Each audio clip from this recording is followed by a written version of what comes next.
warahmatullahi wabarakatuh. Hai, hello, apa kabar kalian semua? Aku harap kalian sehat-sehat aja, bukan? Apalagi di kondisi pandemi sekarang ini. Kesehatan itu lebih penting.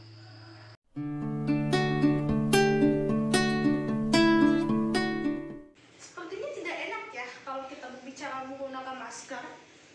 Saya buka dulu ya. Perkenalkan, nama saya Ayu Andini, 12, OTKP 2. Di sini, saya akan berbicara tentang sisi positif dan negatif dari pembelajaran daring di Indonesia. Kalau diingat-ingat, penyebaran pandemi COVID-19 terjadi pada bulan Maret 2020. Wah, sudah hampir setahun ya lamanya. Dalam waktu singkat, ribuan orang terpapar virus COVID ini. Bahkan sekarang sudah jutaan orang yang meninggal karena virus ini. Oleh sebab itu, diberlakukan sistem lockdown PSBB dan pola hidup yang sehat seperti memakai masker, mencuci tangan,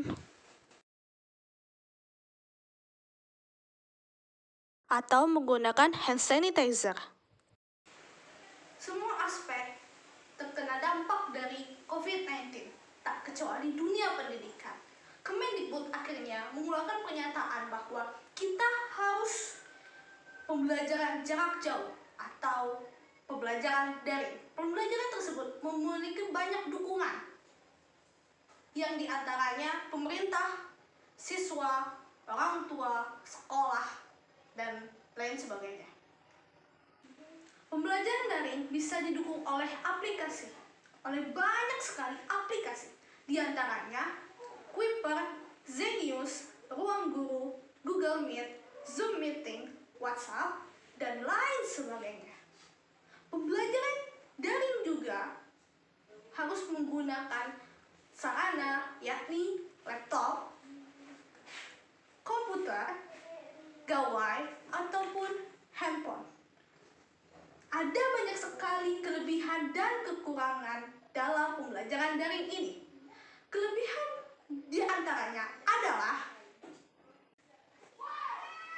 pertama, guru mendapatkan keahlian baru. Guru berusaha untuk belajar dan menggunakan berbagai macam teknologi informasi untuk video daring yang menarik bagi siswa, seperti berikut ini. Berikutnya, siswa bisa belajar dari banyak sumber dan tidak terpaku pada buku. Ada banyak metode pembelajaran yang efektif dilakukan saat daring. Di antaranya melalui media visual, yakni menonton video-video pembelajaran di YouTube, melalui audio, yakni mendengarkan audio yang dikirimkan oleh guru melalui aplikasi WhatsApp. Manfaat lain dari belajar online di antaranya, belajar dilakukan di mana saja dan kapan saja. Belajar juga dapat disesuaikan dengan kapasitas masing-masing siswa. Selanjutnya, orang tua bisa memantau dan mengetahui perkembangan belajar anaknya dan lebih peduli dengan tugas-tugas anaknya yang diberikan oleh gurunya. Dengan perhatian dan dukungan orang tua terhadap anaknya, membuat anak bisa lebih fokus dan rajin dalam belajar. Anak pun bisa berkonsultasi langsung dengan orang tuanya mengenai masalah yang dihadapinya. Di samping itu, orang tua pun dituntut untuk memahami pembelajaran online dan tidak gagap lagi teknologi. Sudah menjadi tuntutan zaman bahwa semua orang, baik itu orang tua maupun anak, harus bisa memahami kemajuan teknologi yang berkembang saat ini. Di samping terdapat keuntungan, pelajaran daring pun ada hal kerugiannya, yaitu siswa memiliki kesulitan untuk belajar online karena tidak adanya kuota pulsa.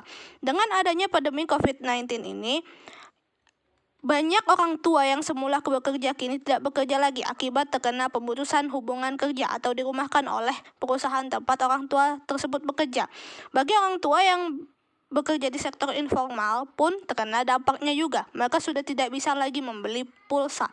Infrastruktur teknologi komunikasi di Indonesia juga masih belum merata. Jangankan di pulau kecil, di Pulau Jawa yang memiliki angka penduduk paling banyak saja masih banyak daerah yang belum terpapar sinyal internet. Kemudian, jika sinyal internet tersedia, biaya tidaklah murah. Pembelajaran melalui konferensi video akan menghabiskan 1 hingga 23 GB data. Selanjutnya, tidak semua siswa keluarganya memiliki perangkat telepon pintar yang harus digunakan untuk melaksanakan pembelajaran jarak jauh. Hal ini sangatlah tragis dan sangat disayangkan karena tampaknya pemerintah kurang memperhatikan nasib dari keluarga yang tidak mampu untuk membeli telepon pintar.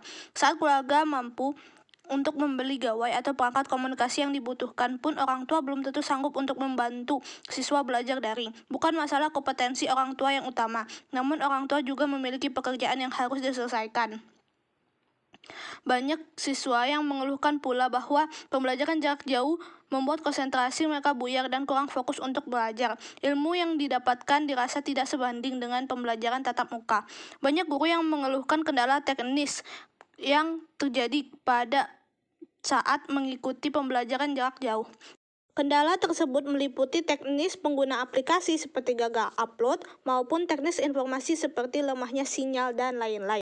Kemudian, dalam mata pelajaran matematika dan IPA sepertinya kurang cocok untuk daring karena butuh penjelasan langsung dan waktu yang banyak, sementara daring sangat terbatas. Ini adalah kelemahan tersendiri bagi guru dan siswa, khususnya kedua mata pelajaran tersebut. Matematika tentu butuh penjelasan berulang-ulang agar siswa dapat memahami materi yang diberikan. Begitupun untuk mata pelajaran IPA dibutuhkan praktik dan waktu yang panjang dalam memahami materi yang diberikan.